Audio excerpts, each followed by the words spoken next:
$328,000. That's how much money a couple renting in the GTA will hand their landlord over the next 10 years.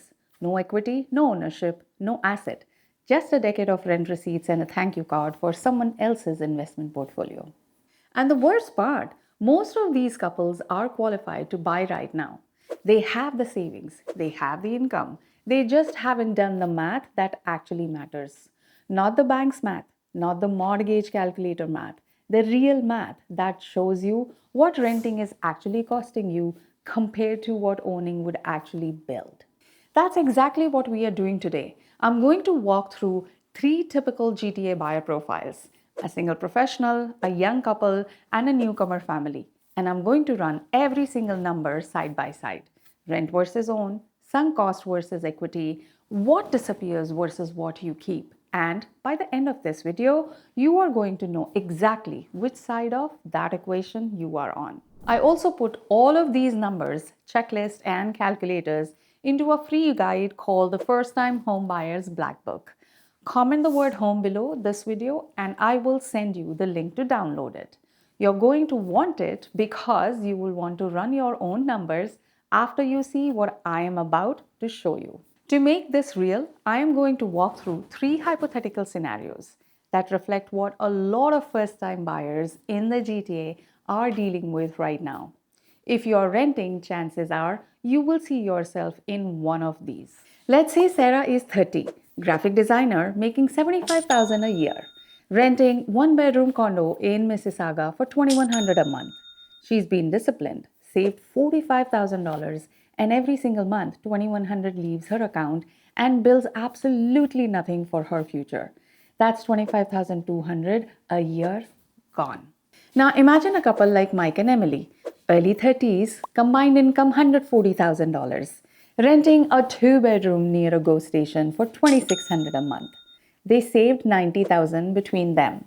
Both have FHSA accounts open, doing everything right on paper. But $31,200 a year is walking out their door into their landlord's mortgage, not theirs.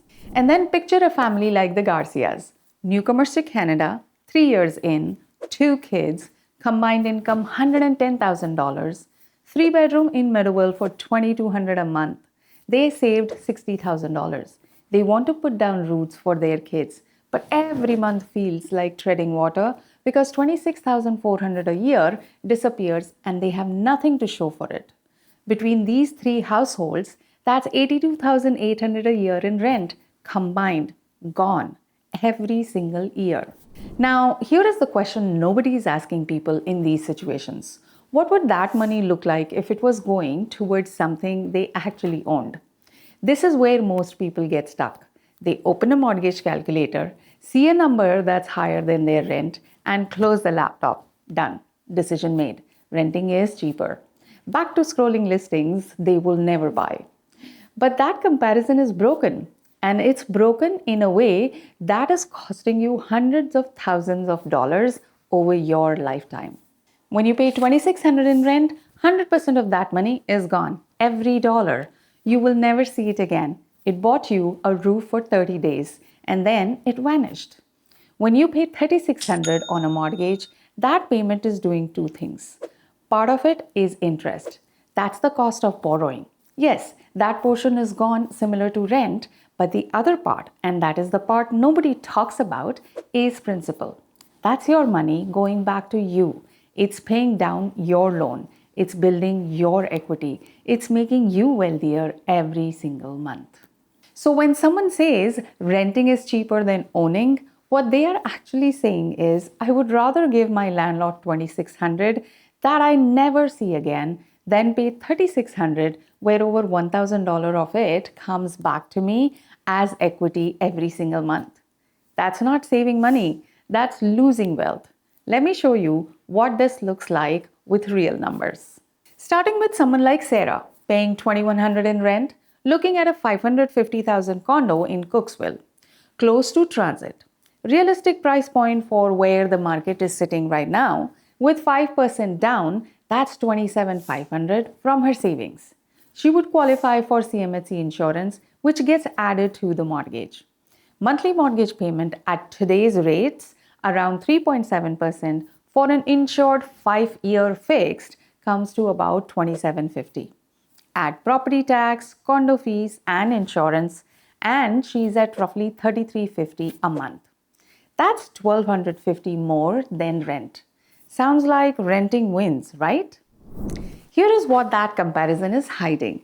In 5 years of renting at $2,100, with the landlord raising it 2.5% every year, that's $133,000 paid in rent. Equity built, zero. Asset owned, nothing.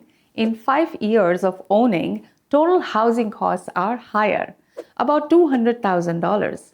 But roughly $72,000 of that went toward paying down the mortgage.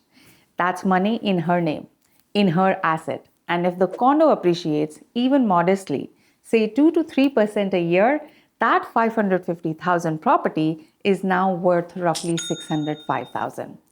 Total equity, including the down payment and principal paid, approximately $130,000. The renter spent $133,000 and has nothing. The owner spent more but has $130,000 in wealth she didn't have before. Now stretch that to 10 years. The renter has spent $280,000, zero equity. The owner has built approximately $260,000 to $290,000 in total equity through principal payments and appreciation. That's not housing decision. That's a $500,000 difference in net worth. Same income, same starting point, different choices. Now let's look at a couple like Mike and Emily, because these numbers get even more dramatic. Paying $2,600 in rent, looking at a $780,000 townhouse in Erin Mills with 10% down, that's $78,000.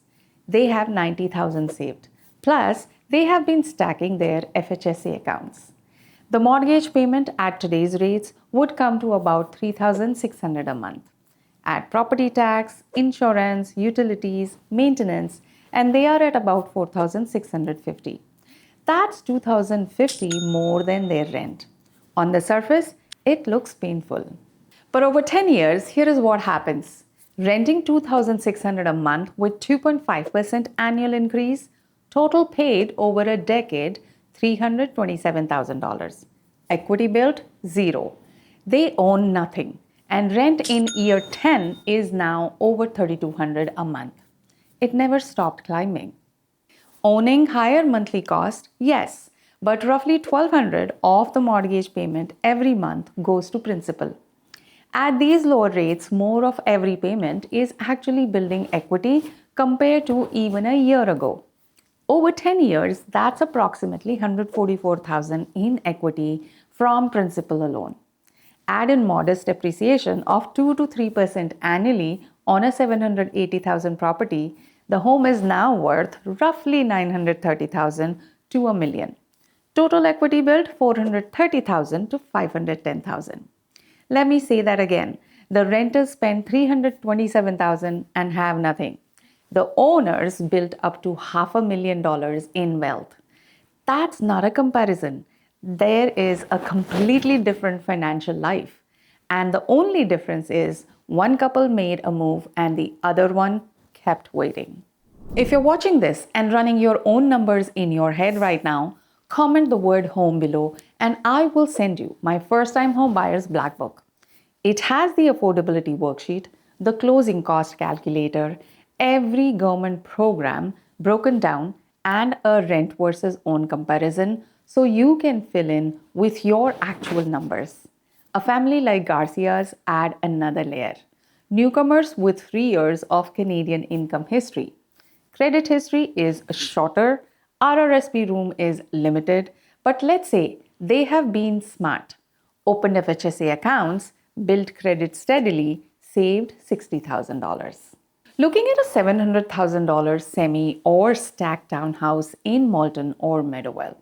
With 5% down and FHSA savings combined, it can work.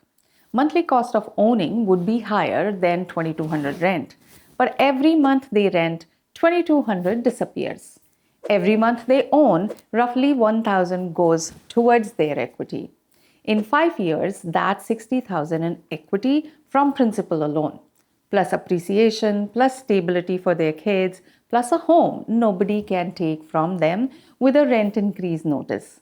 And here is what makes right now different from any other time in the last decade.